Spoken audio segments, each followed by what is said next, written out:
Okay, so we've all seen the headlines, right? The polluted rivers, the destroyed forests in Ghana. It's heartbreaking. But today, we're going to go deeper than the headlines. We're going to pull back the curtain and look at the hidden system, the architecture that makes it all possible. Yeah, we're talking about Galamsey, illegal mining. So that leads to the really big question, doesn't it? What is truly fueling this crisis? I mean, we see the effects, the murky rivers, the scarred landscapes, but what's the actual engine driving this whole machine? And look, your first thought might be, well, it's the machinery, right? The giant excavator is tearing up the earth, the mercury poisoning the water. And, you're not wrong. Those are absolutely the tools of destruction. But, and this is key, they are not the root cause. Okay, so if it's not just the equipment, then what is it?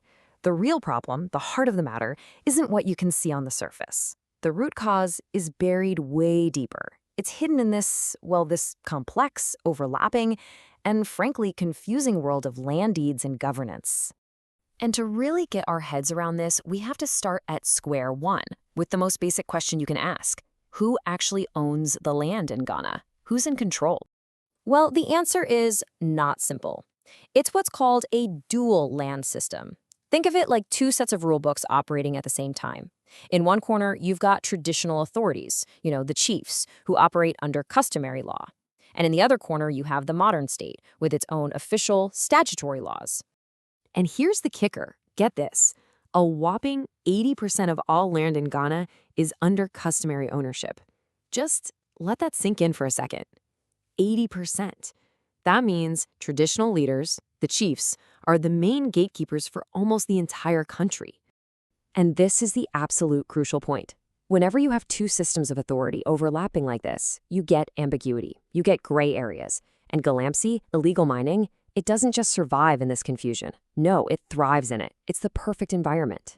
So all of this puts one person, one figure, right at the center of this whole drama, the traditional chief. And they are standing at a major, major crossroads. You see, traditionally, a chief doesn't own the land in the way you or I might own a house. It's not their private property. They're more like a custodian, holding this land in a sacred trust for their community, not just for the people living there now, but for all the generations who haven't even been born yet. But when Galamsey comes knocking, that sacred duty gets put to the test, and it basically splits chiefs down two very different paths. On one path, you have the protectors. These are the chiefs who stand firm, who ban illegal mining and help the authorities. But then there's the other path, the facilitators. They're the ones who might look the other way, lease land under the table, take payments, or just stay silent.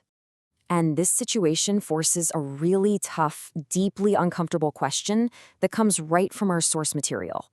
When land custodians authorize activities that permanently damage that land, who speaks for future generations? Wow, it's a heavy one. And right there, you see the central conflict, just laid bare. It's a tug of war. On one side, you have stewardship, the traditional role of looking after the land for the long haul. But on the other side, Galamsey offers this powerful, tempting incentive for extraction. It's about turning a timeless inheritance into cold, hard cash, right now. Okay, but this isn't just about traditional customs. The real mess, where the loopholes get big enough to drive a truck through, is in that complicated relationship between the state and the chief. This overlap just creates this fog of unanswered questions. Like, okay, when Galamsey happens on stool land, that's land controlled by a chief, who's on the hook? Who's ultimately accountable? The chief? The state? Or what about this? What happens when miners start digging in a protected forest reserve? Does enforcement get slow-walked because the government is worried about upsetting a powerful local chief who can deliver a lot of votes come election time? And maybe the biggest one. What happens when a chief gives an informal okay for mining? A handshake deal. Does that nod and a wink suddenly override the actual written laws of the country? See, this confusion, this is the playground for Galamsey operators. Now, it's really easy for us to sit back and point fingers, right? But it's so important to understand the incredible pressure these chiefs are under, often from their very own communities. I mean, picture it. A chief is often caught in this impossible bind. You've got unemployed young people demanding jobs, you've got powerful politicians whispering in your ear, you've got mining operators promising a cut of the revenue, And all the while, you're just trying to keep the peace in a place that has very few other good economic options. What do you do? And think about it from the perspective of the youth, especially those who don't have land to farm. For them, Galamsey isn't just another job option. It can feel like the only option. It's a very real path to survival when it feels like every other door is slammed shut. So you take all these pieces and put them on the table. The dual legal system, the chief's dilemma, the political games, the economic desperation. And what you end up with is one giant, fundamental question about accountability. And what emerges is this long chain of inaction. Responsibility gets passed down the line like a hot potato. The miner on the ground blames the person who funded them. The financier points to the chief who gave the okay. The chief points to the politician who pressures them. And the politician blames the failures of the state itself. It's the ultimate paradox, isn't it?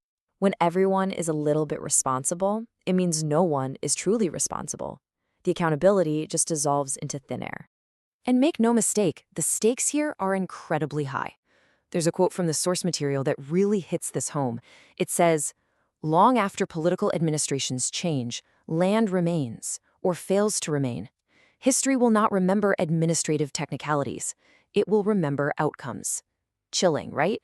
And that leaves us with one last really challenging thought to chew on. When land that's supposed to be held in trust for future generations is destroyed like this, what kind of failure is it? Is it economic, political, or is it a moral failure? You know, the more you look at it, the more you realize it's probably impossible to untangle them. It might just be all three at once.